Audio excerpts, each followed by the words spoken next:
Ask yourself this: what is the main objective of Bleach? The main plot? What is the main story? The main goal?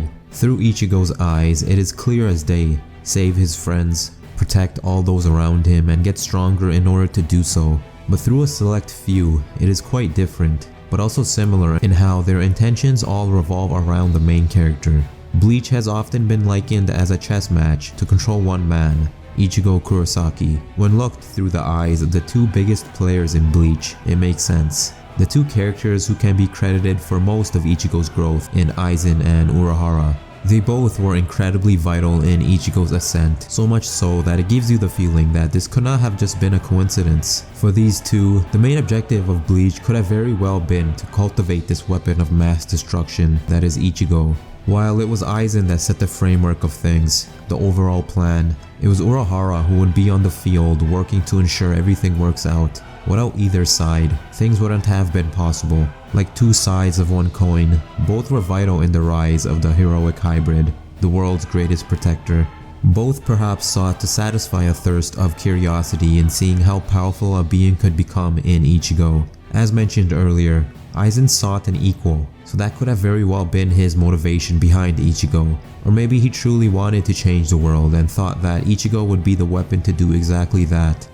As for Urahara, it could be that he was preparing Ichigo for the ultimate duty as the Soul King, or maybe it was just to open a door and see what was possible.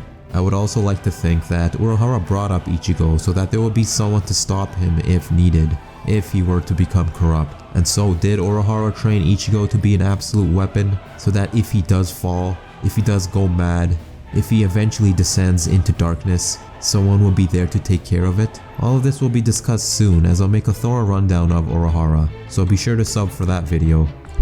Despite Aizen and Urahara's differences, it is ironic how their goals are similar in helping Ichigo achieve that potential of his. Whereas Aizen was the one who planned everything, it was Urahara who worked behind the scenes to ensure his plans came to fruition. While Aizen can be likened to the orchestrator of the series, Urahara can be likened to the conductor of the series. That is the beauty of Bleach. Both of these characters could not have come this far in their goals without each other's labors. They in a way were working together in a dance of two doubtful demons.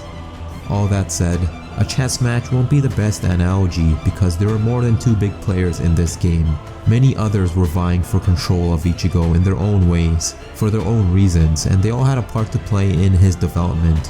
While Aizen planned Ichigo from the dark, indirectly, from behind the scenes, dictating his path and obstacles, Urahara groomed Ichigo from the light, directly, in plain sight as his mentor. All the while, Yuha would influence Ichigo through the shadows, in both planes via Zangetsu, the shadowy figure who played the role as an inner guide for Ichigo. These three were responsible for harnessing Ichigo's Shinigami, Hollow, and Quincy powers, as well as being a part of most of his journey. Aizen gave Ichigo obstacles and supplied him with White, who would be a tremendous help in Ichigo's journey. Urahara set the foundations for both his Shinigami and Hollow powers, while ensuring he would make it out of every challenge in one piece. Zangetsu will watch over Ichigo and limit/give him access to his abilities, while also ensuring his survival. All these characters were vital in Ichigo's growth and survival. For Zangetsu, his reasoning was to prevent Ichigo from running down the path that led him to face off against Yuha, and eventually bring him together with the Quincy, but as time went on, that would change. These three were incredibly important in grooming Ichigo to be the nuclear war power that he is. Alongside White, his trusty Zanpakuto, you can even add another character to the mix, to a lesser degree in Ginjo Kugo. Ginjo would help him unlock his Fullbringer abilities and be his guide, so to speak, in the Fullbringer arc, at a time when the light was gone for Ichigo, with Aizen, Urahara, Zangetsu, White, and all his other allies out of the picture. Ginjo sought to take Ichigo's powers for his own to protect himself and his crew. You could also say that he wanted to relieve Ichigo of his burden of having those countless abilities, remove this curse, at least in his eyes. All these characters contributed to Ichigo's growth, but also had plans of their own in regards to him. For some characters, it is easier to understand what their plans and intentions were, but for others not so much. Perhaps time will tell and we'll learn more in the Hell arc. Until then, we can only speculate. To summarize, these characters were essential in Ichigo's growth. They were not just helping out Ichigo out of the goodness of their hearts, They all had their different motives, and whether they were pure or not, whether they sought to bring Ichigo up through support and encouragement, or break him down so he could become stronger, they all looked to use Ichigo in one way or another. All 4 characters and more will have their own videos in my Camp Fear Your Own World series, so be sure to check them out. Then of course you have the Zero Squad.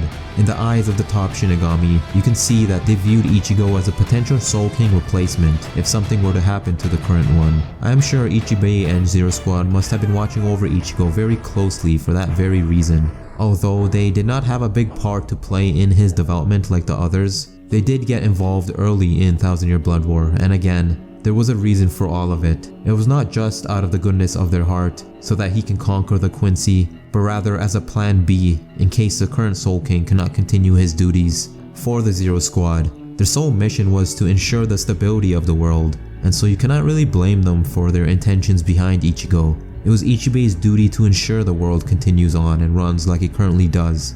We do not know whether a world run differently would be better, and so Zero Squad does have the intention of the world's best interest in mind. Nevertheless, it leaves us in a weird position with mixed emotions when the main character would have been used in the worst case scenario. All the big players in Bleach are lurking and playing their cards in the shadows, but you can see through it how Bleach could very well be a battle over the nuclear weapon that is Ichigo Kurosaki.